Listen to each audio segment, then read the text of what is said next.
Podcast Sul chegando em mais uma edição, a 20ª, é isso mesmo. Tudo bem que tivemos algumas edições extras no meio deste caminho, mas em tese são 5 meses de Podcast Sul desde que a gente iniciou este projeto. Alexandre Pretzel, Chico Garcia e Guilherme de Paula estão aqui mais uma vez reunidos para falar do sul do Brasil, do futebol do sul do Brasil, mas a gente não resiste e, obviamente, passeia pelo futebol do Brasil e do mundo. Ainda mais hoje que tivemos o Liverpool campeão após 30 anos. Que jejum foi esse, hein? Eu não me recordo, não tenho imediata lembrança de um clube deste tamanho. O Liverpool foi um dia o maior clube da Inglaterra. Talvez esse título em conquistas hoje seja do Manchester United. O próprio Liverpool ainda tem muita relevância, especialmente por conta da Champions League. Mas eu não me recordo, olha o livraço aí do Chico, eu não me recordo de um clube deste porte ficar 30 anos sem um campeonato nacional. Poderão dizer, mas o Atlético Mineiro não vence desde 71, embora tenha ganho a Libertadores recentemente. Ok, mas o Atlético Mineiro nunca foi o maior clube do Brasil. Ele nunca foi o maior campeão do futebol brasileiro, como o Liverpool foi na Inglaterra. Tudo bem, senhores? Como é que vão as coisas por aí? Pretzel, Chico e Guilherme.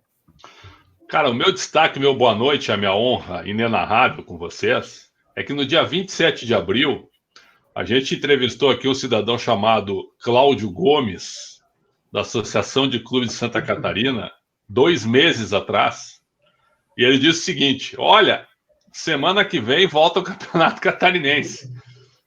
27 de abril a gente entrevistou ele.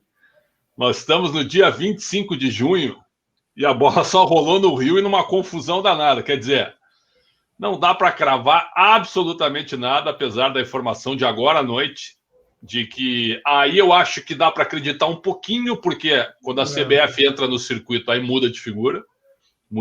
Quando o presidente assina uma nota, muda de figura. Então, eu acho que voltaremos ao futebol em agosto. Mas que foi engraçado, não foi, senhores? Eu só queria lembrar, no dia 27 de abril, o Campeonato Catarinense volta semana que vem. Né? Lembra? Mas está para voltar, né? Pelo menos Sim. Tem data marcada. É uma das nossas pautas. Eu comecei falando empolgadíssimo com o Liverpool, mas quero dizer que você que está nos escutando pode participar, claro, deste debate do Podcast Sul, como já faz por aqui. Nosso primeiro comentário hoje é do Fernando Amaral. Boa noite, pessoal. Boa noite, Fernando. Você que está com a gente no YouTube, inscreva-se no canal. Você que está pelo Facebook também, curta a nossa página, compartilhe esse conteúdo. E você que está escutando a versão gravada, não se esqueça de compartilhar, de assinar também nos nossos canais, nos principais tocadores do mundo, eu diria, viu? Spotify, Deezer, Google Podcast. Que mais? Onde está faltando a gente tocar, hein, Chico Garcia? Num bar, na geladeira. Não pode. Na geladeira, ferro elétrico. Dá para tocar num bar aí. Fazer uma gravação numa padaria, de repente. Com distanciamento social, né? Cada um com a sua guitarra. Boa noite, senhores. Prazer estar aqui, mesmo em meio às férias, aí consegui assistir o jogo do Chelsea com o Manchester City, que deu o título ao Liverpool, e agora há pouco estava assistindo uma série chamada The Walking Dead.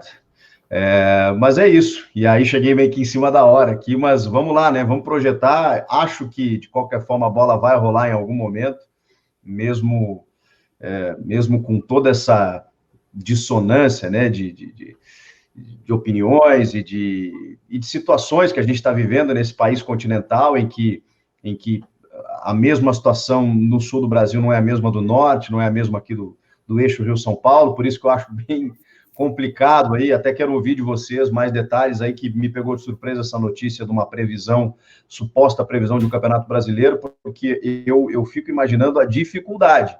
Se o Campeonato Carioca está voltando nesses moldes, se o catarinense, que tem muito menos casos do que outros estados, está com uma projeção que, né, vai se retardando cada vez mais, mas parece que agora essa do dia 8 de julho se confirma. Se ainda assim a gente está tendo dificuldades, imaginem a logística para um campeonato brasileiro. Vamos falar sobre isso. Aliás, qual é a camisa que você está vestindo? Ajax hoje. Estou de Ajax. Que moral, hein? Hoje tá bem geração PlayStation, né, Napo? Você que gosta. Não, mas acho que Liverpool e Ajax ainda são Não, Liverpool City... Liverpool é nada PlayStation, só recentemente. Cara, eu quero começar com essa que para mim é a notícia mais consistente de previsão desde que o futebol parou no dia 15 de março. Notícia apurada pelos companheiros do UOL, né? Jeremias Werneck, que é um ótimo repórter, que trabalha no SBT lá de Porto Alegre. Revelado por mim, viu, Gui? Olha aí, você criou um monstro, mais um, né, Prédio? Então tá explicado a qualidade. Eu não sabia que o Jeremias era teu filhote, viu, Prédio? Ele e o Marinho Saldanha. Também tá lá. Grandes figuras. Com os quais me dou muito bem, inclusive. Eu queria ter revelado o Guilherme e o Chico, viu, Napoleão? Tu já é de uma geração mais antiga, já. Não, eu só tô estragado, mas eu só tenho 41, viu, Prédio? Eu não sou tão mais velho que eles assim, não. Cara, é a notícia, para mim, mais consistente. Se ela vai se confirmar ou não, depende de muita coisa, porque a gente está vivendo uma pandemia, então a gente está tratando de algo da saúde, da tal da curva, tem uma série de questões. Mas eu fui atrás de alguns detalhes dessa notícia apurada pelo UOL. O que acontece? A FIFA divulgou hoje que as eliminatórias, ou seja, as datas FIFA, elas estão confirmadas para setembro. E essa é uma peça fundamental no quebra-cabeça. A CBF quer que os clubes voltem a jogar antes do que a seleção. Então, o Campeonato Brasileiro tem como data 9 de agosto, independente dos estaduais. Para mim, essa é a grande novidade. Por quê? Cada estado vai resolver o seu estado, porque tem a sua particularidade, né, em relação à doença, a controle, a tudo que a gente vem acompanhando, mas cada estado vai definir. Inclusive, é bem possível que algum estadual, por exemplo, em São Paulo, termine ao mesmo tempo que o Campeonato Brasileiro se inicie. Isso já não está descartado. Ou seja, os estaduais que ninguém poderia mexer de jeito nenhum, a CBF meio que já passou para a mão das federações para que elas resolvam isso. Claro que politicamente elas têm muita força, são muito representativas, mas a notícia é essa. Na reunião não foi tratado de Libertadores ou de Sul-Americana, mas todo mundo entende que dá para disputar no mesmo jeito. E já está definido que o brasileiro deve ter uma tabela, inclusive, divulgada com a previsão de término para 2021. Muito provável, chegando até fevereiro. Então, a reunião ela foi muito mais definitiva do que as outras. Ela foi muito mais palpável em relação à data. Porque antes a galera se reunia, né, conversava, daí o senhorzinho ficava com o microfone aberto, todo mundo falava ao mesmo tempo. Essa foi mais direcionada, porque veio uma decisão da FIFA em relação a eliminatórias. Então a CBF precisava dar um passo também. E ela deu. E é um passo importante. Existem vários sinais de que o futebol vai voltar. Bom, já voltou, né? O Flamengo já esteve em campo, a Portuguesa Carioca também, contra o Boa Vista, o Bangu, evidentemente, que foi adversário do Flamengo. E no final de semana teremos jogos do Campeonato Carioca. Mas a Conmebol, na semana que passou, anunciou verbas para as suas 10 confederações, né, que estão sob seu guarda-chuva. Só para testes de coronavírus, de acordo com a nota divulgada pela Conmebol, foram 2 milhões de dólares para cada confederação. Ou seja, a Conmebol está falando, gente, tá aqui, ó, testem e fiquem o mais limpos o possível. Agora, veja, teste não é vacina, né? Teste é só para saber se o cara naquele momento tem ou se ele já teve. Vamos falar aqui, Chico, Pretzel e Guilherme, o português bem claro, o português mais claro possível. A pandemia acabou no Brasil. Não importa que estejam morrendo mais de 1.000 pessoas todos os dias, que o índice tem crescido assustadoramente, que exista subnotificação, que tem muita gente morrendo da síndrome respiratória aguda grave, que pode ou não ser Covid, e provavelmente em grande parte seja, porque os índices são muito diferentes dos de 2019, nada disso importa. Você anda pelas ruas das grandes cidades, tudo já está aos poucos voltando ao normal, quem tiver que morrer, vai morrer. As secretarias de saúde dos estados, especialmente, estão já reclamando de um colapso, já falta leito de UTI, isso assusta um pouco, mas como não toca a maior parte das pessoas, como cerca de 80% das pessoas ficarão assintomáticas, me parece que só falta coragem, e vai faltar, especialmente em ano eleitoral, dos governantes falarem assim, gente, nós optamos pela tentativa de imunidade de rebanho. Então, se vai morrer 100 mil, 200 mil, não importa. Está tudo sendo reaberto e o futebol não vai ficar fora dessa. Não vai. Você conversa com dirigentes de futebol e você tem a clara noção de que eles não estão preocupados, com o aspecto ético ou moral. Puxa, está morrendo. Morre gente mesmo. Você chega a ouvir coisas assim. 2, a economia está apertando no pescoço. Sem dinheiro, muitos clubes vão quebrar, vão ter que dispensar. Já estão dispensando, hein? Vitória trocou o Geninho pelo Bruno Pivetti, 2 personagens conhecidos do Paraná, porque não tinha dinheiro para pagar mais o Geninho. O Cruzeiro dispensou... Desculpa, Napo, o Geninho tinha aberto parte do direito de imagem, que ele me deu entrevista sobre isso. Só estava recebendo, recebendo um pequeno percentual de carteira. Eu achei que o Vitória foi muito mal com o Geninho nessa, só pegando esse gancho aí. Eu só não condeno porque eu não sei a situação do Vitória. O Cruzeiro, o grande Cruzeiro, dispensou Edilson e Robinho para não pagar salários. Isso tem acontecido. O Botafogo abriu mão do Joel Carli. Então, está muito claro que eles querem jogar, uns timidamente, outros, como o Flamengo, puxando esse carro mesmo. E claro que há discrepâncias, né? No Paraná, por exemplo, hoje, Curitiba não pode ter atividade esportiva. Então, o Atlético não pode treinar. Não sei se não está treinando. Curitiba e Paraná, que tem CTs que são na região metropolitana, e aí a gente comete o absurdo de imaginar que o vírus vai respeitar uma divisa municipal, quando não vai, evidentemente, né? Mas Curitiba e Paraná podem treinar. A CBF acabou de divulgar a nota. Eu estou mandando lá no nosso grupo. Não, pode ler aí, pode ler, se quiser. Por favor. Eu acho que vale a gente... Não sei se a gente consegue compartilhar a tela aí, Napo. Você é melhor do que eu nisso. Mas a CBF, ela acaba de divulgar a nota e no título diz Campeonato Brasileiro pode retornar no início de agosto. Datas possíveis de retorno foram definidas em reunião entre CBF e clubes. O Campeonato Brasileiro da Série A poderá retornar no dia 9 de agosto e a Série B tem data prevista para o dia 8. A decisão foi tomada nessa quinta-feira. A decisão foi tomada... Tá entendendo o tom, Napo, Chico e Pretzel? A decisão foi tomada na noite desta quinta-feira, em reunião convocada pela CBF, em conjunto com a Comissão Nacional de Clubes, com a participação dos 40 clubes que estão envolvidos. Então, isso envolve Série B, né, que faz parte aqui da nossa cobertura com o Paraná Clube, por exemplo. As datas básicas e o cronograma de retorno foram propostos pelo presidente e apoiado pelos clubes.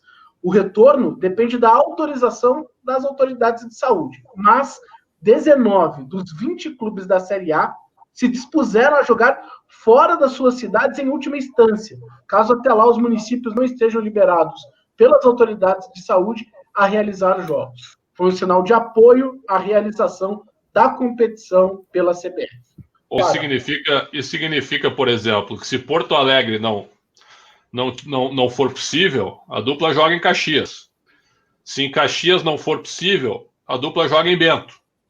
Se em Bento não for possível, a dupla joga, me ajuda aí, Chico, joga em Nova Petrópolis, tem campo lá.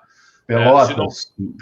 Vai depender, né? Vai depender das bandeiras. Né? O Brasil que está na Série B e o Pelotas na Série D, se não for possível jogar em Pelotas, joga em Rio Grande. E assim vai. O Curitiba, se não puder, o Atlético, Curitiba e Paraná, se não puderem jogar em Curitiba, vão jogar onde? Em Londrina? Pode ser? Cascavel, Maringá. Ponta Grossa, Paranaguá. Ponta Grossa. Vai ser assim. Não vai ter torcida mesmo? Vai ser assim. Eu acho que essa nota da CBF ela é bastante emblemática, porque vai, inclusive, embora o movimento fale que o Campeonato Brasileiro será realizado mesmo com a concomitância dos estaduais, vai fazer com que no mês de julho as federações acelerem todo o processo. Vai fazer com que os seus estaduais respectivos eles sejam finalizados antes de agosto. Aquela ideia, por exemplo, aqui em São Paulo, de que os clubes teriam um mês para treinar a partir agora do dia 1º de julho, né, todo mundo treinando ao mesmo tempo, aquela coisa toda, para que o Campeonato Paulista fosse só em agosto, com uma previsão do Campeonato Brasileiro começando em agosto, nessas datas aí, 8 e 9, eles vão querer finalizar o Campeonato Paulista antes disso.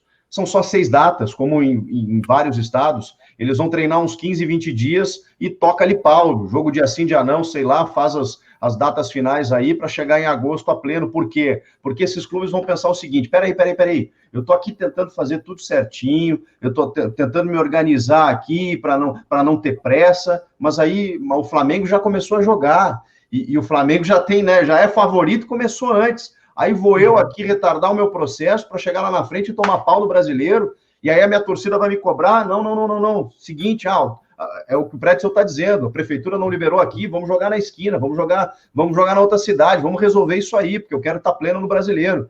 Acabou a pandemia, acabou a conversa, vai todo mundo para campo a partir de agora. E assim, eu só acho que a CBF poderia ter entrado nessa reunião com uma data de reinício padrão, pegando o que o Chico está dizendo. O que significa isso? Avisa todas as federações o seguinte: os campeonatos voltam no dia 20 de julho. 20 de julho voltam todos, em todo o Brasil. Eu acho que ela deveria ter feito isso, porque aí tu tem, como tu disseste, Chico, tu tem 6 datas. Joga dia 20, 23, 26, 29, 2 e 5. Acabou. É o que vai acontecer. É o que vai acontecer. Dia 9 volta o brasileiro. Isso só não foi feito dessa maneira, Pretzel, porque ainda há um certo pudor. Porque para isso você precisa assumir o que eu estava falando aqui. Gente, mas é um próximo passo, né, Napô? Eu entendi o que você está falando. Essa nota da CBF, com o que a gente está vendo dos governadores, que tipo assim, quando tinha 50 mortes, eles fecharam tudo. Quando tem 50 mil, quer saber? Roleta russa. Vai para a rua, protege, máscara, não sei o quê, vai morrer os mais fracos, né? Vão morrer os mais velhinhos e tá tudo certo. A roda vai continuar girando. E isso é o que eles estão pensando agora. O Alexandre eu não quero ser condescendente. Perdão, eu não quero ser condescendente, mas é o seguinte: se está aberto shopping, né, que você vai lá com gente das mais diversas origens, e assim, lojas, e há em Sorocaba um exemplo bizarro de um shopping que fica na divisa entre 2 cidades, Votorantim é outra, metade das lojas estão abertas, porque Votorantim permite, metade está em Sorocaba, estão fechadas. É um absurdo. Isso é Se você contar isso em Portugal, eles não vão acreditar. Esse é o grande lance. Daí a você fazer um jogo de futebol, horas, se você reúne, vamos lá, é impossível você transformar a Arena do Grêmio, o Beira-Rio, a Ressacada, o Scarpelli, a Arena Condá, a Arena da Baixada, o Couto Pereira, em ambientes esterilizados e que você consiga isolar 100 pessoas com o mínimo de contato para jogar futebol? Se você pode permitir tantas pessoas num shopping? É evidente que não. Então você apoia a ideia? Não, eu sou contra. Não, mas moralmente acabou, a pandemia acabou na cabeça de um monte de gente. O Campeonato Goiano, que eles discutem muito lá no podcast Centro-Oeste, ele não vai ser realizado do jeito que se imagina. Por quê? Porque os clubes do interior avisaram que não tem condições de montar mais equipes. Isso vai acontecer, por exemplo, com o Rio Branco de Paranaguá. O que eles vão fazer? Um quadrangular, que não é o Campeonato Goiano, mas é para ter atividade, né? Um quadrangular especial, cidade de Goiânia. Com Goiânia, que é um tradicional time lá da capital de Goiás, Atlético Goianiense e Vila Nova. E vai ter atividade. E pronto. E é isso. Napo, eu até estava no celular aqui, porque eu tô nessa apuração, e mais uma informação importante, né? Eu falei sobre o clube. Um clube só não aceitou jogar fora da própria sede. Esse clube é o Atlético Paranaense, pode cravar, é o Atlético. Eu tinha uma suspeita, mas não. Mas aí o presidente é um chato, ele tem o direito, mas é um chato também, né? 19-1, meu garoto. É atípico o negócio. É atípico. Eu concordo plenamente contigo. As coisas elas voltarão ao normal, porque aqui a gente caminha em São Paulo, onde a gente está nós 3 aqui e o Gui em Curitiba, a vida retomou ao normal. Final de tarde aqui já tem trânsito, já tem engarrafamento. Então, é o seguinte, fica uma incoerência muito grande. Tudo aberto e o futebol parado. Então, sabe, não tem jeito. Esse é o ponto. O Napo até falou sobre a questão dos testes, né? A gente está vendo o futebol testar agora, porque está todo mundo voltando, né? E aí tem um outro debate, né? Uma outra discussão. O Napoleão falou dos testes que a Conmebol enviou para suas confederações e aquilo que gastou. Tem uma discussão que ela é, enfim, ela é relevante, de que os testes destinados ao futebol, muitas vezes eles acabam faltando para a população em geral. Mas tudo bem não, né? Mas a gente sabe que é uma questão econômica e que os clubes vão lá e têm a capacidade financeira de adquirir esses testes para poder testar os seus atletas. E dentro de um protocolo de que seja feito tudo dentro da mesma segurança. Quando os clubes começam a testar, a gente começa a ver uma proporção assim, tudo bem que o Corinthians meio que extrapolou, puxou essa régua para cima, né, com mais de 20 jogadores, mas assim, vai encontrar jogadores que pelo menos já tiveram contato com o vírus, como os outros clubes que estão testando estão encontrando. Por quê? Porque isso, aí você leva essa proporção de alguns jogadores contaminados num universo de 30 de um elenco, ou de 100 e poucos testes que um clube faz com seus funcionários e tal, você tem lá uma porcentagem de 20, 25, 30% de pessoas que foram contaminadas, estão contaminadas, já tiveram contato com o vírus. Agora você transporta isso para a realidade brasileira, em que nós estamos abaixo da 100ª posição no ranking de países que mais testa por milhar de habitantes. Nós estamos abaixo da 100ª posição no ranking de países que testam. E aí você transporta esta proporção do futebol, em que, claro, está testando e encontra contaminados, e transporta para o Brasil, que tem pouco mais de 1 milhão de testes no Brasil, numa população de 210 milhões. Se a gente testasse, meu amigo, esse número de infectados seria muito maior. Não tenha dúvida. E deveria ter para ter o controle. E, enfim, uma coisa a partir de agora é o seguinte: é a gente concordar, é bizarro, a história está registrando tudo. O que está acontecendo no Brasil é um crime. Futuramente nós vamos precisar de uma comissão da verdade da pandemia, tá? Para mostrar o rosto de cada responsável por cada morte. Mas isso é o que a gente vai sempre ficar engasgado. Outra coisa é o que vai acontecer. E a bola vai rolar. Vocês não tenham mais dúvidas. Tudo que a gente discutiu aqui, quando vai ter condição e tal, não estão preocupados. O que há de preocupação... E vão dizer que estão, tá? Vão dizer que estão. Vou de novo citar o Flamengo aqui. O Flamengo foi o único clube que na vigilância sanitária da cidade do Rio de Janeiro cumpriu todos os protocolos. Olha, parabéns ao Flamengo. Só que o Flamengo não joga sozinho. E os outros clubes da mesma cidade, os outros 6 clubes do Rio de Janeiro, da capital, não cumpriram o protocolo. Ou Flamengo seja... também não, hein?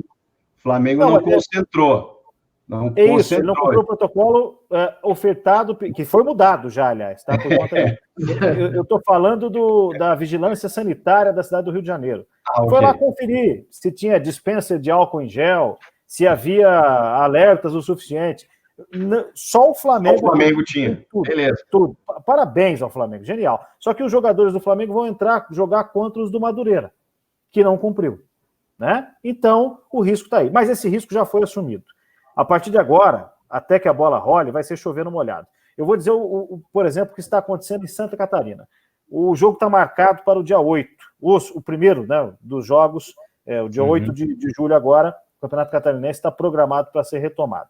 Até o dia 5, está proibida qualquer realização de evento coletivo, esportivo ou cultural, pelo governo do estado de Santa Catarina.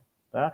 Portanto, até o dia 5 não está confirmado que tem jogo, mas dia 8 está confirmado. O Avaí está batendo o pé porque Floripa fechou mais. Não, ele não está podendo treinar, ele está treinando na Palhoça, que é a região metropolitana. Muita reclamação de que o campo é ruim, uma série de coisas, e não poderia jogar hoje na ressacada. Está batendo o pé para jogar. Mas vai acabar jogando, porque o prefeito de Florianópolis vai, na hora H, no dia 5 vai ter essa revisão, vai acabar reabrindo a cidade. E o Avaí fez a melhor campanha, então tem o direito de jogar em casa, por exemplo. Se você joga fora de casa, você tem uma desvantagem técnica. É relevante no contexto da pandemia? Não. É absolutamente irrelevante. Mas é relevante no contexto do futebol. E é assim que a banda vai tocar. Já rolou a bola no Rio, vai rolar em Santa Catarina, vai rolar em Goiás, vai rolar no Paraná com algum atraso, certamente, no Rio Grande do Sul também, que aliás também foi um dos primeiros, né, a organizarem a volta, e vai ser assim. E as consequências financeiras estão chegando, gente. E aí nós temos 2 assuntos que eram da nossa pauta original, que envolvem os salários da dupla Grenal. Né? O Inter pegou um empréstimo da CBF, que havia sido anunciado, e quitou o mês de maio, né, anunciou isso aí, e o Grêmio precisou de uma renegociação, mas que deu muito barulho, né, Chico? Você estava apurando mais de perto, eu pedi para você contar, porque eu vi vários jogadores do Grêmio virem às redes sociais e dizer, calma, estão noticiando coisa errada, nós chegamos num acordo. Mesmo assim, teve muita reclamação. O que é que você pode contar para a gente? O que eu posso contar é que os funcionários do administrativo do Grêmio, eles confirmaram, sem citar nomes aqui, que houve uma proposta aos jogadores e que eles não aceitaram. E aí, para que o clube não expusesse o elenco do Grêmio, houve uma nota dizendo que a decisão foi de cima para baixo, dizendo que o Grêmio negociou entre o seu futebol e o presidente que essa parcela que não será paga agora, será paga ali na frente, o tal do diferimento, né? Uma palavra bonita para explicar que os jogadores não aceitaram a redução e sim um parcelamento, uma parte agora e o restante em 2021, quando a coisa já estiver normalizada e tudo mais, empurrando lá para frente. É fato que o Grêmio tem uma saúde financeira interessante em relação a outros clubes brasileiros. A gestão Romildo Bolzan Júnior, ela é realmente sustentável até então. E até então não havia feito nenhuma manobra assim, de corte de salários, de atraso, esse tipo de coisa.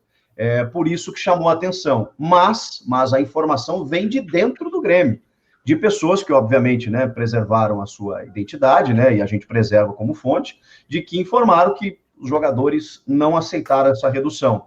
Claro, né, ficaria muito... E aí a torcida do Grêmio, diante de um momento delicado, começou a cobrar nas redes sociais, inclusive ídolos da torcida, como o zagueiro Pedro Jeromel. E todos eles emitiram postagens uníssonas, né, com o mesmo textinho, dizendo não falem o que não sabem, nos respeitem, publicando a nota do clube que protege os jogadores. Mas a informação interna, e é uma informação apurada, uma informação que vem lá de dentro, é que os jogadores não aceitaram a redução. E o Renato, via Rio de Janeiro, participou dessa negociação também. Parece que eu vi uma foto dele hoje no Sul. E o contrário da grenalização que a gente chama, o Inter divulgou hoje a nota que eu recebi aqui, por volta de 6 da tarde, 6h30, estaremos contigo, exclamação. Jogadores se associam ao clube. E aí tem vários jogadores com a carteira de sócio numa campanha, no mesmo dia onde sai a notícia de que os jogadores... Não venham me dizer que está aqui, viu, que não tem uma pitadinha, sempre tem. Sempre tem uma pitadinha de ironia. E aí o primeiro parágrafo é o seguinte, ó, assinado pelo presidente Marcelo Medeiros, meu grande amigo. Um clube de futebol se faz com um elo forte entre jogadores, comissão técnica, diretoria, funcionários e torcida.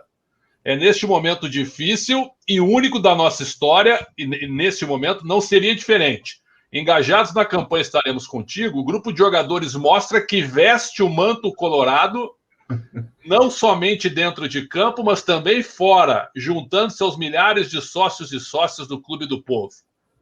O Internacional aproveitou a chance e deu uma espetada no rival, apesar da ótima relação entre Marcelo Medeiros e Romildo Bolzan.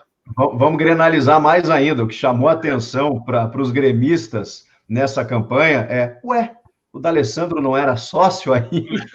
É verdade, é verdade. Como assim? Você associa de novo, pega mais uma cadeira. É verdade. Não tem problema. Mais uma informação, tá rolando aqui nosso podcast, eu tô apurando essa questão da reunião. Quer a vinheta? Quer a vinheta, não? Não precisa. Plantão, urgente. Vou deixar a vinheta pra gente. O argumento do Atlético é que ele não pode treinar hoje, porque Curitiba está com a bandeira laranja. Então, não é nem aquele treinamento individual que o Curitiba, por exemplo, pode fazer, porque é na região metropolitana aqui de Curitiba, o Paraná da mesma maneira. O argumento do Atlético, o argumento central, digamos assim, foi o fato de não poder treinar, por isso que não aceitaria jogar em outra sede.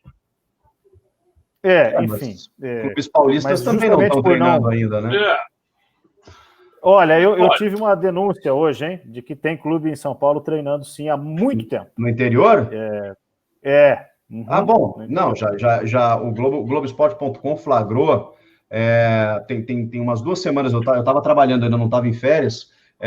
Pela parte da manhã, os atletas do Oeste estavam treinando sem uniforme e sem fazendo um treino tático lá e tal. E o argumento da prefeitura foi que eles estavam treinando na rua e que aí eles ofereceram o CT para eles entrarem lá sem uniforme e tal, para ficar treinando. O Oeste e o Bragantino também, né? O Bragantino publicamente. Sim, o Bragantino se tornou público, né? Que está na Série A. Bateu o que eu estou saudando, o que eu estou saudando aqui em São Paulo, desculpa, Napo, é que o presidente fez algo que eu achei interessante. Haverá rebaixamento. A questão técnica será respeitada. No Rio Grande do Sul não haverá rebaixamento. Então é o seguinte, ó, isso aí faz com que o campeonato fique assim, ó. Já é uma situação complicada. E sem rebaixamento, o time que já não ia chegar mesmo, esse não está nem aí. Não vai estar preocupado com... Vai haver um desequilíbrio técnico muito grande. No Paraná eles vão manter o rebaixamento? Santa Catarina parece... Aqui já está definido. Aqui já está definido. Já terminou a primeira fase. Eu acho que a grande diferença é a seguinte.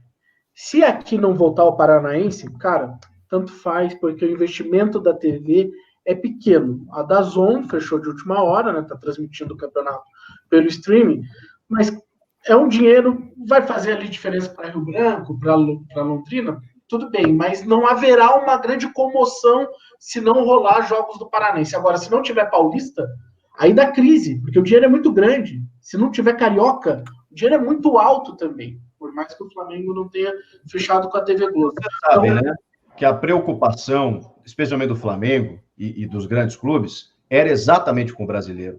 Por isso, claro, essa notícia ela é muito importante. Porque a gente, leigamente, né, ingenuamente, imaginou que não tinha condição de realizar um campeonato brasileiro, ou menos projetar nesse momento. Nós não trabalhávamos com essa ideia. Nós trabalhávamos, inclusive, o Prédio trazia aqui sugestões. Encerrou esse estadual, já faz o de 21 até o final do ano, porque não vai ter como, né, botar essa galera num avião, sei lá, não tem, logisticamente é impossível ainda. Faz uma Copa Sul. Vamos esperar. Não, o movimento desses caras para voltar, do Flamengo especialmente, né, que foi o mais entusiasta, que está, inclusive, atropelando algumas etapas, é porque ele está de olho no brasileiro, porque ele quer justificar a grana que ele está pagando para o Jorge Jesus, para o elenco inteiro, para o patrocinador novo que chegou. Senhores. E já fica o alerta para nós quatro também, começar a fazer abdominais e caminhadas diárias, porque vai ser um jogo em cima do outro, velho. Vamos ter que estar pronto também. Vai ser. Porque não vai ter como cumprir. E assim, eu falei de alguns sinais, né? Como a Conmebol manda o dinheiro, ela está dando sinal que vai retomar. E você tem Libertadores Sul-Americana, Copa do Brasil, né? O Brasileiro, você tem as eliminatórias. Para mim, esse é o ponto. Para mim, esse é o ponto. Cara, ter data FIFA vai complicar demais. Porque você perde o que poderia ser uma janela, né?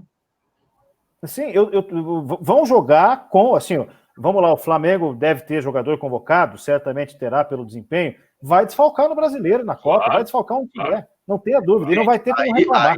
Aí nós estamos falando de algo muito maior, porque aí tem uma Copa do Mundo para acontecer daqui praticamente 2 anos, que tem todo um processo a ser construído e que a FIFA não vai abrir mão, até porque o restante do mundo, com exceção dos Estados Unidos, mas até nos Estados Unidos a gente já vê números caindo em grandes cidades como Nova York, por exemplo, que passou por um período terrível, mas no restante do mundo o planeta vai lidando com o processo, enquanto que o Brasil ficou para trás. Vocês acham mesmo que a FIFA vai esperar essa situação, vai prolongar essa situação? Não. As eliminatórias vão ter que acontecer, porque tem só 21 e 22 até um período para definir os classificados para a Copa. E a Copa, senhores, ela vai ter que acontecer, com pandemia ou sem pandemia.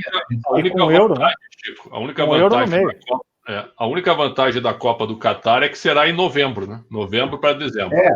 Ainda tem mais um tempo, mas esse tempo já foi perdido em 20, sim, né? Sim, então eles vão, agora não tem mais jeito.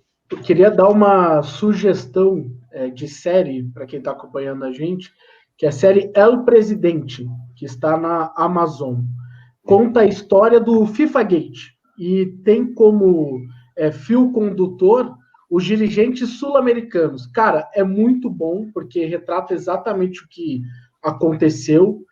Não é um documentário, não é tipo uma novelinha, os caras recontaram o que aconteceu. Mas aí, você assistindo, você fala, cara, certeza que vai ter eliminatória esse ano. Porque tem muito dinheiro envolvido. E o dinheiro não é na base da pirâmide. Os estaduais, eles são a base. Então, a gente tem que entender o topo. Então, essa decisão da CBF e a decisão da FIFA é um recado do topo de cima para baixo. É assim que vai acontecer. Então, primeiro os caras anunciaram eliminatórias, isso vai desencadear uma série de outras decisões, como a da CBF também. E aí eu sou obrigado a voltar na vergonha que eu sinto em ser brasileiro diante de tanta assim, indiferença perante as mortes por conta da doença. Sabe por quê? Porque, vamos lá, vamos ficar com eliminatórias, tá bom? Todos sabemos que a imensa maioria dos jogadores brasileiros que serão convocados pelo Tite para estes jogos atuam na Europa, né? Mas eles vão vir jogar para cá. O Brasil no primeiro momento, e até que isso baixe o número de contágio, aí nós estamos falando de uma série de relações que são com outros países, que tem outra visão de mundo, que não é a nossa, não é essa de colocar o capital à frente de tudo, de atropelar processo, nada disso. A comunidade europeia não deve abrir trânsito para brasileiros tão cedo. Eu pergunto a vocês, vamos lá, hoje Roberto Firmino, campeão inglês pelo Liverpool, convocado para o Tite para o jogo Brasil e Argentina no Morumbi, em São Paulo, em outubro próximo. Vai vir? Vai vir, ok. E vai voltar? E qual será... Para voltar, ele fica em quarentena, 14 dias, como o Neymar está. E aí, e o Liverpool? E o Liverpool? Pois é. Então ele não vem. É isso. Então. Vai ser o Flamengo. Vai ser o Flamengo contra o... Já querem tanto jogar? Bota a amarelinha aí e joga aqui. Pronto. Ou faz como os amistosos. Joga em Londres. Mas a Argentina vai para lá também? Pois mas é isso que eu estou dizendo. Tá todo mundo lá, joga em Londres. Porque os argentinos, até eu posso estar enganado, tá? Mas do jeito que o governo da Argentina está tratando a pandemia, eles não vão ceder isso aí, não. É verdade. Os argentinos estão fechadinhos. Está mais difícil entrar na Argentina ou sair de casa lá do que passar pelos times do Celso Roth nos anos 2000. Os times do Celso Roth tinham direção, pelo menos, porque não faltavam volantes, né, Napoleão? Não era tão difícil passar assim, não, viu? Eu quero fazer uma defesa do Celso Roth aqui, tá? Que talvez nos escute como bom sulista que é. Ele deu entrevista essa semana, para te ajudar só. Deu entrevista para a Fox e acha que o rótulo de retranqueiro está atrapalhando a carreira dele. Só agora que ele viu isso. Só agora que ele Mas, o Celso Roth me ganhou. Falei, esse cara tem potencial. Quando ele levou aquele time do Palmeiras às semifinais da Libertadores de 2000. Acabou perdendo, muito prejudicado no apito. Eu falei, esse cara pode ser bom técnico. Depois teve passagens interessantes, principalmente no Internacional, né, que eu tenho a recordação, e eu ficava pensando, talvez algum time do Paraná pudesse apostar nele. Né? Mais dia, menos dia, tal. A passagem dele no Curitiba foi uma tragédia. Foi terrível. Ele fez um bom trabalho no Grêmio em 2008, né? O time era sofrível e ele muitos olham o lado meio vazio, né? O copo meio vazio, porque ele estava 11 pontos atrás do São Paulo e deixou o São Paulo ganhar o caneco. Mas o fato dele ter conquistado o primeiro turno daquele campeonato com o time que ele tinha, ali ele fez um bom trabalho. Mas realmente ele tem um prazo de validade, assim, né? E a última passagem dele no Internacional foi um negócio... Tudo bem que o clube estava bagunçado, tinha uma sequência ali do Argel, depois o Paulo Roberto Falcão com 5 jogos, estava naquela cartilha do rebaixamento, mas pessoas internas dentro do Inter que conhecem o Celso Roth e que até têm uma certa admiração pelos trabalhos táticos do Celso. Ele sempre, embora não se relacionasse bem no microfone, embora não conquistasse grandes títulos, né? Tudo bem, tem uma Libertadores no currículo, mas ele sempre, os admiradores elogiavam o treino do Celso Roth, que era uma coisa assim, muito, muito de cobrança, muito puxada mesmo, e que o jogador entendia. Essas mesmas pessoas disseram que ali naquele momento, em 2016, não enxergavam mais o mesmo Celso Roth. e a consequência foi o que a gente viu. Ali foi culpa do Fernando Carvalho, que quis fazer a mesma coisa que fez em 2002, achando que daria certo, só que na época foi o Cláudio Duarte, e em 2016 ele quis fazer a mesma coisa com o Celso Roth, só que o time já estava em pé de guerra com a diretoria, com os jogadores sabendo o que estava acontecendo nos bastidores, né? Para vocês terem uma ideia, o vice-presidente do Inter chegava com uma sacola uma vez por semana na tesouraria e dizia o seguinte, hoje eu quero levar 1,5 milhão. Aí o tesoureiro acha, como? 1,5 milhão para pagar o quê? Para pagar dívidas urgentes, obras que nunca foram, entendeu? Assim, tá. E os jogadores começaram a ficar sabendo disso. Os jogadores começaram a ficar sabendo disso. Aí é que tá. Então, assim, podia trazer o Guardiola para fazer aquele time jogar bola. Eu não sei se salvaria o time naquela situação. Mas aí o Fernando Carvalho, meu grande amigo, também foi culpado por ter colocado o Celso Roth. O Internacional teve 19 jogos para escapar da segunda divisão, certo? E não conseguiu. Pensamento mágico que a SWAT, né? Que aí o Carvalho mancha a sua história voltando para o Inter naquela condição, com aquela soberba do tipo, não, eu vou resolver, eu estou aqui, eu vou resolver, o Inter não vai cair. E com o que ele fez também em 2010, numa competição mata-mata, que é muito diferente, em que o time do Fossati se classifica contra o Estudiantes, mas visivelmente mostrando algumas deficiências, especialmente de treinamento, preparação física. E aí veio o Celso Roth e o saudoso Vianney Carlet disse o seguinte, até de uma forma muito contundente, como era do perfil do Vianney. Ele disse que o Celso Roth só ganhou aquela Libertadores porque não teve tempo de perdê-la. Foram 4 jogos, né? É verdade. Tiro curto, né? Mas desde a passagem... Mas aí ele perdeu para o Mazembe. Ele perdeu para o Mazembe, né? Exatamente. Mas desde a passagem dele pelo Curitiba, eu perdi um pouco da admiração ou da expectativa de vê-lo comandando. Tipo, esse cara tem potencial, infelizmente não virou do jeito que foi. Dito isso... Só para completar o parênteses aí, o Alex, ele dá uma entrevista, já falou isso algumas vezes, que ele quase se aposentou por causa do Celso Roth. O que acontece? Em junho de 2014, o Curitiba é dirigido pelo Celso Roth. O Celso Roth vem ganhando muito dinheiro e o Alex está nesse time.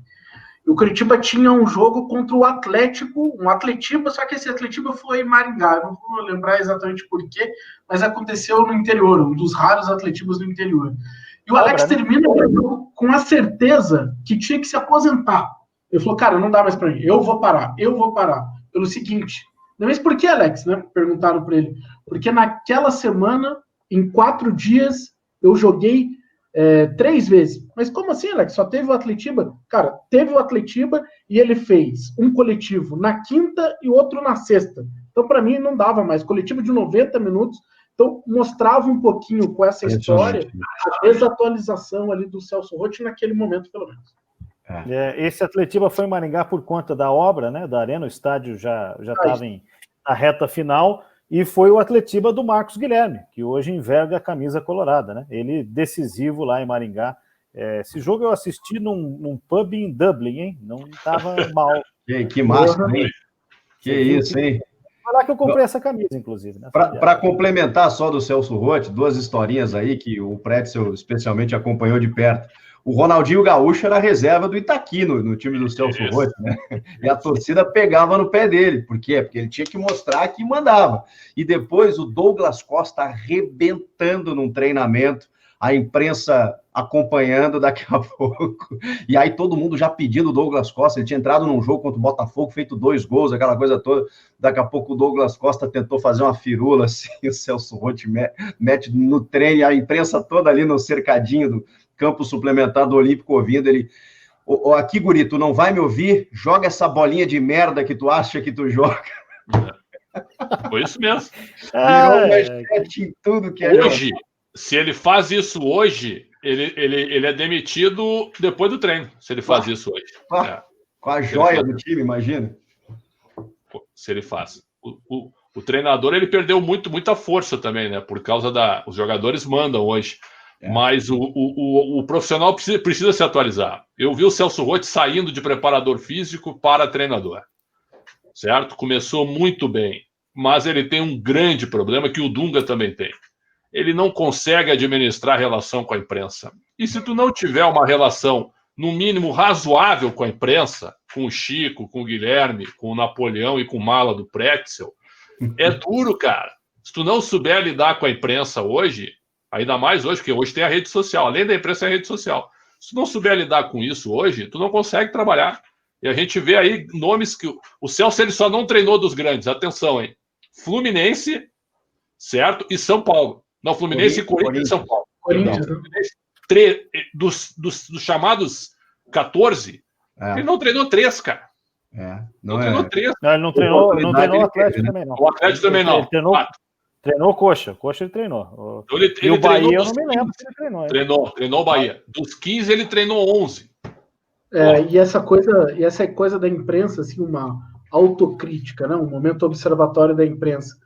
Ela é muito facilmente manipulável. Claro que depende de cada um, né? Mas, por exemplo, aqui no Curitiba, o Argel abriu os treinos, isso virava, assim, uma loucura. Todo mundo a favor do Argel, só porque ele abriu os treinos. Não, tudo bem, você pode elogiar o Argel porque ele abriu os treinos, mas precisa ir para o segundo passo, né? Analisar o que ele fazia nos treinos. Então, só o fato dele analisar já criou uma onda a favor dele. Tem que ter senso crítico também. Bom, muito bem, senhores. Falando em técnicos, né? Eu vou colocar aqui para você, em especial para você, Chico Garcia, que se manifestou de maneira contundente nessa semana acerca da presença de Renato Gaúcho na praia. Vamos lá? Cadê? Arrumei umas broncas aí. Na praia e não... Olha lá, mas tudo tem justificativa na vida, viu, Chico? Aí, ó. Estão ouvindo ou não? Tô. Sim.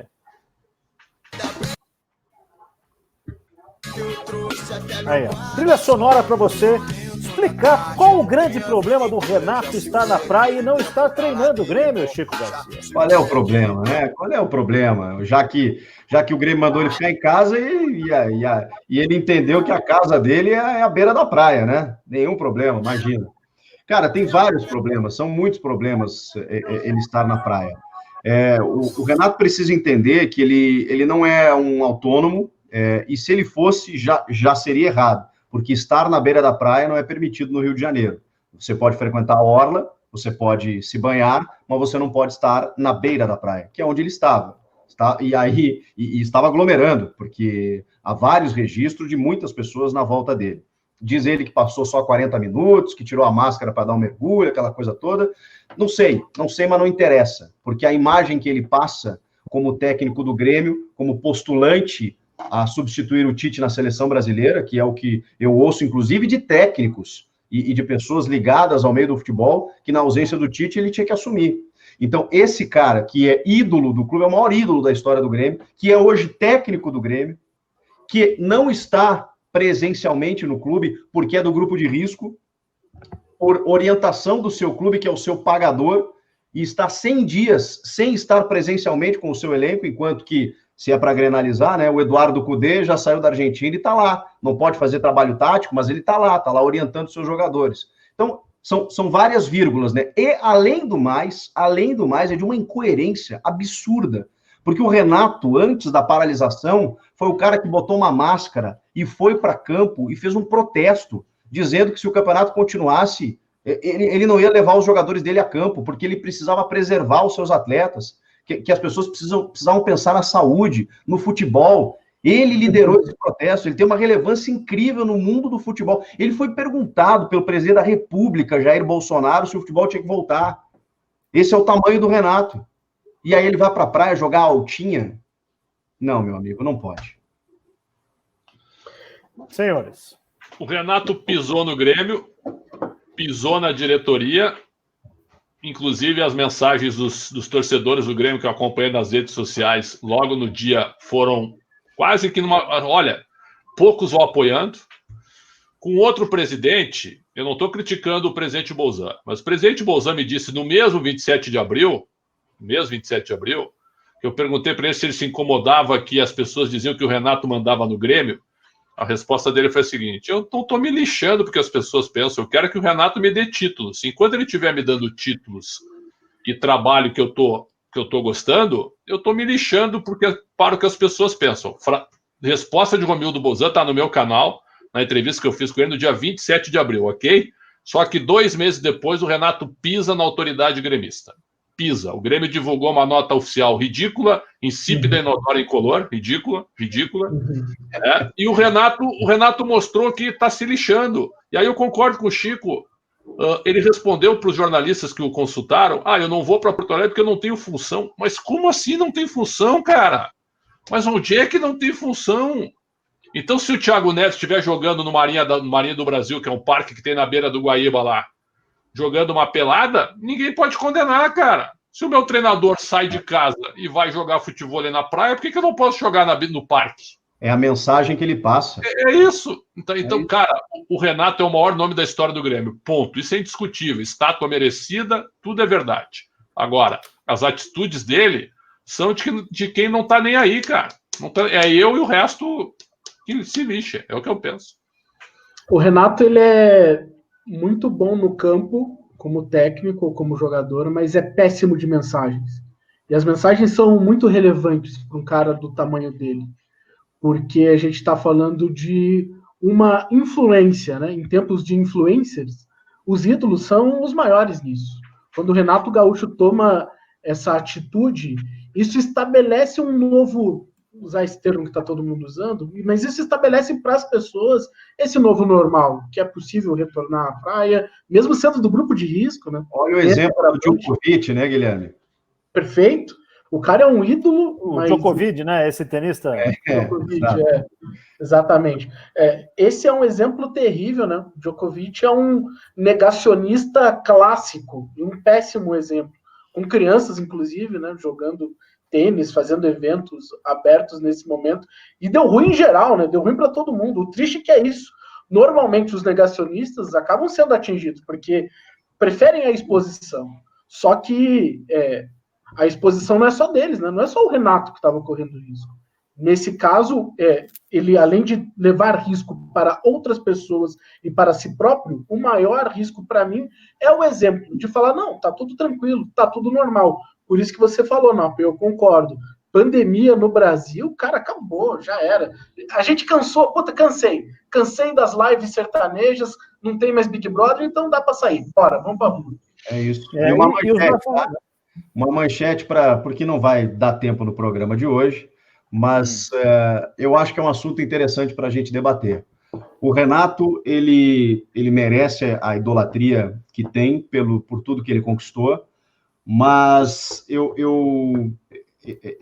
óbvio que a minha opinião ela está contida pelo combo, porque, né, as atitudes elas não estão apenas ali no aspecto final direcionada dentro de campo, mas também ali. O Renato, desde 2018, tem cometido muitos equívocos, inclusive dentro de campo.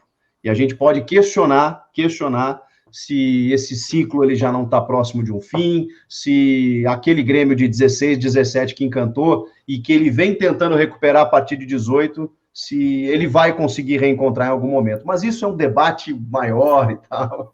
Ele tem, na minha opinião, uma falha, que essa é uma falha técnica, que ele se irrita. Ele não sabe explicar a questão tática. Não sabe. E quando alguém pergunta a questão tática para ele, ele sai com uma piada, ele sai com um meme, ele sai com uma gozação, ou ele sai assim, ó, o que você não entendeu? Ele ataca quem pergunta, para ver se o cara recua. Colorado, que não sei. Tu é vermelho, eu te conheço, essas bobagens, esses provincianismos eternos que eu não aguento mais no Sul. Eu sou gaúcho com muita honra, choro pelo Rio Grande do Sul, mas esse tipo de provincianismo é um negócio lamentável, sabe? É um negócio. Então é o seguinte, ó, ele não sabe explicar questões táticas, não sabe. Eu só fico pensando o que impede um profissional de trabalhar num ambiente seguro e permite que ele vá à praia. Nada além disso.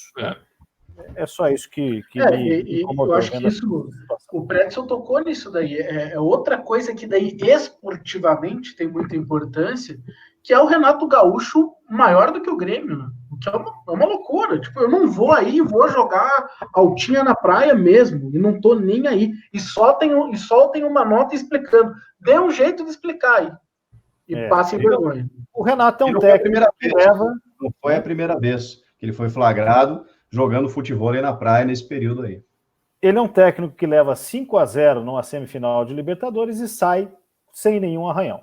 Ninguém, em nenhum momento, botou assim, bom, acabou a era Renato. Não, ele tinha o lastro para isso. E ele passa a jogar com essa imagem que ele tem, que é realmente muito forte. Muita gente mandando mensagens aqui, o Luciano brinca com a gente, manchetes da imprensa gaúcha. E Grêmio adia e Inter atrasa os pagamentos. Foi assunto para a gente até agora. Dá para você voltar. Sistema azul, eu acho um termo maravilhoso. Sistema azul maravilhoso. E tem também a IVE, Imprensa Vermelha e Tenta. Eu acho isso maravilhoso, cara. E nós somos imprensa melancia, né? Melancia, isso, melancia. Branco por fora, vermelho e preto por dentro. O Guilherme Mariotti, muito... Aliás, o Chico, essa semana, com a ironia tradicional de sempre, que ele é peculiar, respondeu o internauta que interagia. O que você tem contra o Atlético, Chico? Ele, tudo. O Atlético estragou a Copa dos Gaúchos. Consigo disfarçar.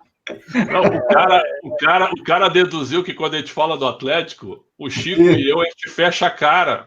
Como se a gente tivesse assim, ó. Como se a gente tivesse assim, ó. Ah, para aí, meu garoto. Para aí, pô. O Atlético estragou a final da Copa do Brasil. Estragou a Copa dos Gaúchos, né? O Grenal do século. Não aconteceu, que coisa. Bom, a gente tem aí pouco mais de 5 minutinhos e tem 2 assuntos ainda em pauta.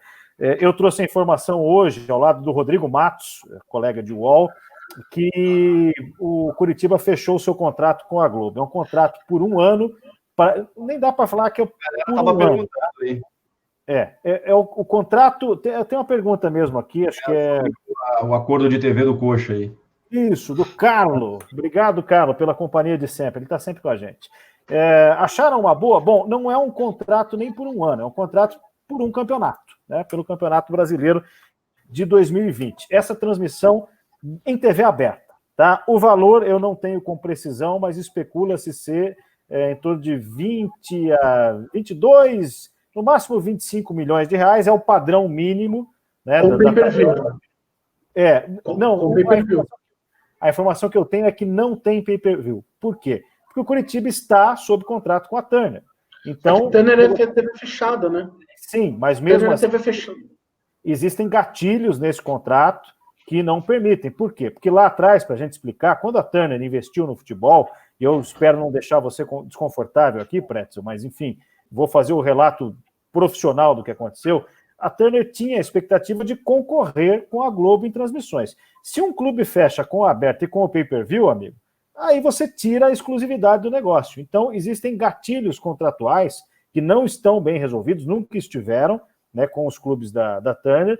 Uns acreditam que podem passar a discussão no jurídico, outros acreditam que não e são mais cautelosos. Vários fecharam, né? Vários fecharam Turner e pay-per-view. Só o Atlético que não, né? Só o Atlético não tem. O Palmeiras tem, o Santos tem, o Inter tem, o Fortaleza, se eu não me engano, tem, o Bahia também.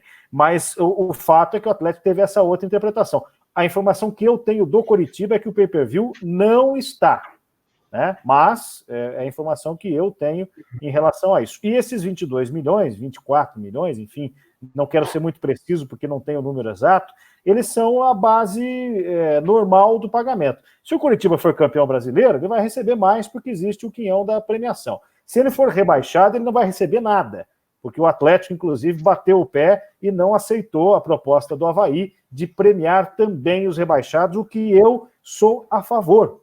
Por quê? Porque o time jogou o campeonato. Ele exibiu a marca dele, ele proporcionou que o jogo fosse transmitido. Não se trata apenas de você recompensar o mérito esportivo e, por isso, não vamos recompensar os rebaixados. É direito de transmissão. É direito de transmissão vinculado à posição no campeonato. Claro, então, por pior que seja, o cara tem que ganhar uma migalhinha ali, porque ele participou, não pode ser 0. Né? Mas, enfim, essa é a minha opinião, eu não sou o Petralha, ainda bem. O fato do Curitiba ter fechado com a Globo deixa apenas o Red Bull sem nenhum tipo de transmissão nesse momento. Sobre isso, o Thiago Escuro, que eu entrevistei, que é o CEO, dá para dizer assim, do Bragantino hoje, ele me falou o seguinte: a gente vai fechar com a emissora que nos chamar de Red Bull.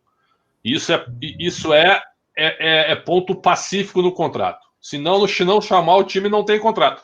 Então, pelo menos ele deixou isso bem claro, que essa é uma norma da empresa e ponto final. Tem uma diferença gigante entre Coritiba e Red Bull, que é a questão financeira. Enquanto o Red Bull senta com a Globo e consegue conversar, o Coritiba não tem muito o que conversar. Ele tem que aceitar, ele precisa de fluxo de caixa. É isso. E é por isso que não dá para dizer que o contrato foi bom. Não foi ruim, porque foi necessário, mas não dá para dizer que foi bom. E é mais um sinal, né? Se há procura por negociação, é um sinal de que sim, estão pensando em fazer o brasileiro brevemente, né? Com certeza. Sobre a questão da Turner, cara, eu tenho escutado muita coisa assim que só estão ouvindo um lado. Eu não estou aqui, desfraudando a bandeira, certo? Como advogado, até porque eu não posso fazer isso. A gente tem regra de compliance, a gente não pode comentar o que está acontecendo. Mas jornalisticamente, isso eu posso dizer. É bom que se ouça os dois lados. É bom que procurem a posição da empresa, que é uma empresa indiscutível, certo? Então, muita calma na hora de só ouvir o lado dos clubes, certo? É bom ouvir os dois lados sempre, para qualquer informação. E nessa também, é só isso que eu tenho a dizer, jornalisticamente. Bom, e para a gente encerrar, o último tema que eu separei aqui foram os 21 anos da Arena da Baixada. É um marco no futebol brasileiro, porque os estádios até então eram aqueles estádios grandões, né? Morumbi, Maracanã, o próprio Couto Pereira tem esse formato, o Velho Olímpico tinha esse formato, Castelão, tanto do Maranhão quanto do Ceará. E em 99, o Atlético inaugura esse novo pacote, o estádio um pouco menor, fechado, aquele aspecto de bombonera, né, de caixa de bombom, como os argentinos chamam ali, ainda que a velha Baixada já tivesse essa característica, com uma roupagem moderna, que acaba também trazendo no seu pacote uma espécie de elitização do futebol, mas dali para frente, o futebol brasileiro passa a trabalhar só com arenas. O Grêmio, ao remodelar seu estádio, arena. Corinthians, arena. Palmeiras, arena, embora seja Allianz Parque. E assim sucessivamente. Foi um marco na história do futebol brasileiro. Nós mudamos a nossa leitura, elitizou o futebol, o que não era necessariamente obrigatório. Né? Os ingleses hoje estão buscando soluções do contrário. O Atlético bebeu muito na água do Manchester United e, em especial para o Atlético, também foi um marco. Né? De 99 para trás, o Atlético tinha 17 títulos estaduais e uma Série B. De 99 para frente... 75 anos. Em 75 anos. 99 para frente, em 21 anos, ele ganhou um Campeonato Brasileiro, uma Copa do Brasil, uma Copa Sul-Americana, uma Copa Suruga, vice-campeão do Brasil, vice da Libertadores, vice da Copa do Brasil e 8 títulos estaduais. Dizer que o estádio não tem relação com isso é tapar os olhos para uma realidade, né? Queria ouvi-los um pouquinho. Historicamente, se você analisar a história, historicamente, analisando a história, com perdão da redundância, de todos os clubes do Brasil, as conquistas, elas são uma consequência de um crescimento territorial, de patrimônio. Investimento de patrimônio, obrigado, no clube. Você pode acompanhar ao longo da história todas as casas que os nossos clubes tiveram. No momento em que há um upgrade, normalmente vem acrescido de títulos, de conquistas. É uma coisa meio simbólica, né? Porque não há se a gente for olhar racionalmente, não há uma ligação direta de um efeito prático, né? Objetivo e direto, mas há uma simbologia que normalmente se verifica isso. Cara, e eu estive no jogo inaugural da seleção brasileira contra a Letônia, na Arena da Baixada. Eu estava nesse jogo. Estreia do Ronaldinho pela seleção. Exatamente. Estreia do Ronaldinho Gaúcho. E ali foi em 1999. Ali eu já senti que o Atlético já mudaria de patamar, sem dúvida, porque já era uma fumaça tu jogar ali.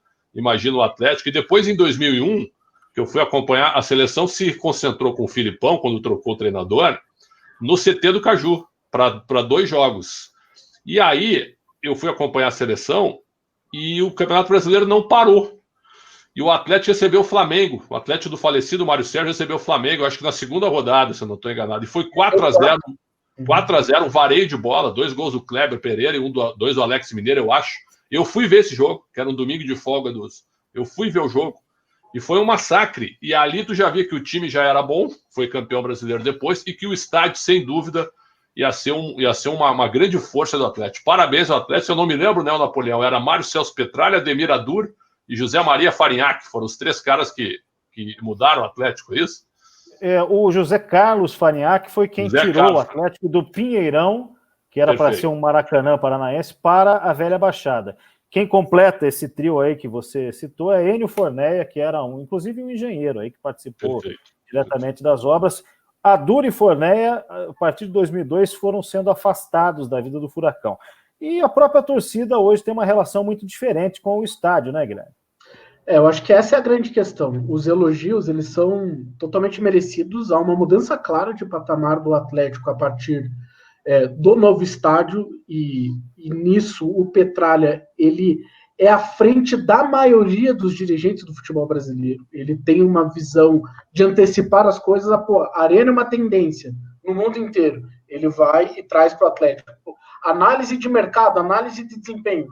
O Atlético foi um dos primeiros a ter, aqui no Brasil, CT estruturado. O Atlético foi um dos primeiros também. Só que a relação com a torcida hoje transformou o estádio numa geladeira. O Atlético não consegue levar 20 mil pessoas em média. Quando leva a um estádio muito mais frio, porque houve uma mudança significativa no tipo de torcedor, e aí o Petralha nunca escondeu que esse era um objetivo também. Ele não fica constrangido com essa mudança, não tem problema nenhum. Eu considero um grande problema. O Atlético continua muito forte na Arena, mas por outros motivos, não pela arquibancada mais. É verdade. Sobre o Brasil arenizar desde então, algum outro comentário? Veremos um novo estádio? A Arena do Atlético Mineiro, por exemplo, já segue essa tendência, o projeto. Eu concordo com o Chico. Tu pega o Arsenal não voltou a ganhar ainda, mas o Arsenal ele vai ganhar. Ele vai voltar em seguida a ganhar. Ele mudou o seu estádio. O estádio eu acho que muda sim a cara de um clube. Se não tem a menor, a Arena do Grêmio é um exemplo. O Internacional o Grêmio 15 anos sem ganhar nada, e aí não tem uma coisa diretamente ligada à outra, mas no momento que o Grêmio vai para a Arena, e muito até se falava, né, no início, a Arena é pé frio, porque o Grêmio ganhava todos os títulos do Olímpico, né, e custou um pouco, alguns anos. 2 anos depois, o Grêmio conquistou a Copa do Brasil, conquistou depois na sequência a Libertadores, então é impressionante. Beira-Rio, o Inter jogava nos eucaliptos, e foi para a construção do gigante da Beira-Rio e mudou o patamar, assim como o Atlético jogava na Arena da Baixada. Eu fui na Arena uma vez, Atlético Paranaense e Grêmio, Copa do Brasil. Leão era o técnico do Atlético. Filipão pega 1-1, gol do Carlos Miguel pela Copa do Brasil. E depois no Olímpico, acho que foi 3-0 pro Grêmio, 3 gols de pênalti. 3 gols de pênalti. Do Adilson. 3 gols de pênalti do Adilson. Então, certo, eu me lembro, estadinho, cara. O Atlético era muito maior que aquele estádio, com todo respeito. Era a Arena da Baixada. Arena do Diabo, né? Não é isso? Arena do Diabo. Caldeirão do Diabo. Caldeirão do Diabo, perdão. Eu estou falando mais do formato, né? A gente não vai ver, imagino eu, um novo Castelão ser erguido. Mudou o perfil. Os clubes pensam mais em 100 mil pessoas, né? Eu tenho uma grande questão aí que é mais do que a Arena do Atlético, é a Copa do Mundo.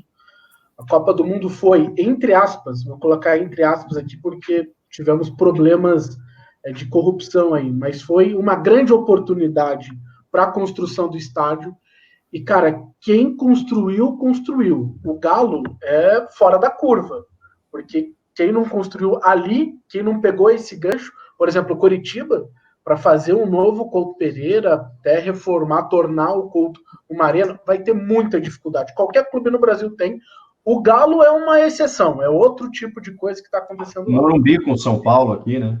É um estádio que muito antigo, tradicional, mas vai ser um dos remanescentes, até quando a gente não sabe, né? É verdade. Bom, senhores, Fernando Amaral nos pergunta aqui se o Atlético pode vender os direitos de transmissão para qualquer emissora. Não, né? A aberta está com a Globo, a fechada está com a Turner. É isso. Pay-per-view não negociou, como falamos ainda há pouco. O Rafael Oliveira diz aqui, o Liverpool é o menor da Inglaterra. Poxa vida, mas justo hoje, né? Justo hoje. Quem é o menor time da Inglaterra? A Inglaterra tem mais de 1000 times. Né? Tem 200 divisões. Né? Quer dizer, porra. Eu acho que não é... Na Série A hoje é o Norwich, né? Tá indo na lanterna praticamente rebaixado. Eu não sei qual é o menor, mas o Liverpool acho que não se enquadra muito no perfil. Não, tá nesse perfil. Não. O Igor está sempre com a gente, obrigado, viu, o Igor? Diz que é meu fã e não encontra meu canal no YouTube, então eu acabo de postar o meu canal aqui no chat, só que está com o Podcast Sul, né? Porque é o login que nós fizemos aqui, então todos nós estamos fazendo o jabá só do meu. Como eu não gosto de ser injusto, então faça o seu jabá aí também, Guilherme, para a gente se despedir, você que na semana conversou com o Lisca. Lisca Doido deu uma grande entrevista, o meu, que com certeza é o menor canal aqui dos 4, mas está lá firme, suando, toda semana produzindo material bacana. Conversamos com o Lisca nessa semana, falamos sobre o glossário que a CBF lançou também no futebol brasileiro, que é bem legal, cara, fala de comunicação, de tactiquez, que é algo polêmico e vale a pena conferir lá, é o De Olho no Jogo, tá bem legal. Muito bom. O maior canal de todos nós é o do Chico, né, Chico? Faça teu jabá aí. Obrigado. Chico Garcia é o nome do canal, é bem criativo, né? Então você busca lá. Tem eu batendo no Renato, falando, provavelmente, falando da volta do futebol, entre outras situações. Tem vídeos toda semana lá. Chega lá, você é sempre bem-vindo. Obrigado aí pelo espaço. O do Chico é o maior, pero de Pretzel é mais grande, né? Com a conotação de mais grande. Sim, sim. Então, portanto, diga aí, meu caro Pretzel. Canal Pretzel FC, que teve 2 entrevistas muito fortes nessa semana. Uma na terça-feira do conselheiro Jaime Franco, meu amigo Jaime Franco, conselheiro de São Paulo, sócio há 72 anos e conselheiro vitalício há 40 anos. Assistam lá, porque ele diz que a situação do São Paulo é a pior da história. Tem números assustadores. Olha, São Paulo Futebol Clube, hein? E entrevistei ontem o Jusilei, e lá ele explica por que ele processou o Corinthians na Justiça do Trabalho, e também ele acha que o São Paulo pressiona demais os seus jogadores e atrapalha bastante. Além dele criticar o nosso amigo Cuca, hein? Jusilei alfinetou o Cuca reclamando do tratamento que ele recebeu do Cuca. Jusilei, que um dia me encantou sobremaneira, arrebentando o Atlético num jogo que eu transmiti com a camisa do J. Malucelli na Arena da Baixada, e que depois, por isso, foi vendido ao Corinthians. E não só isso, o Joel Malucelli processa o Corinthians também por valores referentes ao Jusilei. O estacionamento processou o Corinthians, então. Aí, pô. Para encerrar aqui, o Gustavo pergunta se nós vamos falar do acordo da Globo com o Coxa. Já falamos, Gustavo. Essa edição estará à disposição. Volta a fita. Não, ele voltar a fita aí, né? Volta a fita aí um pouquinho, né? Chegou um pouquinho atrasado, mas, enfim. Essa edição vai estar à disposição aqui no YouTube, né? Como sempre, para vocês visitarem os nossos arquivos. Existem outras edições com o mesmo brilhantismo dessa turma que fala do futebol do sul do Brasil. E também estamos no Spotify, no Deezer, no Google Podcasts. E só falta a geladeira, mas em breve estaremos também em alguma geladeira. Bom, tomara que não, né, Chico? Tomara que não. Apenas o áudio, né? Eu quis dizer. Não tá bom. Dentro da geladeira, né? Pelo amor de Deus. Tchau, Pretzel. Um abraço, saúde, hein? Saúde, um abração. Eu interrompi a piada antes do tchau, Chico, desculpa. Nem geladeira e nem frigideira, pelo amor de Deus, né? É verdade. Valeu, Chico, valeu, Preto, valeu, Gui. Valeu, hein? Ótimo episódio de novo, valeu demais. Muito bom. Valeu, a gente volta na semana que vem. Tchau, tchau.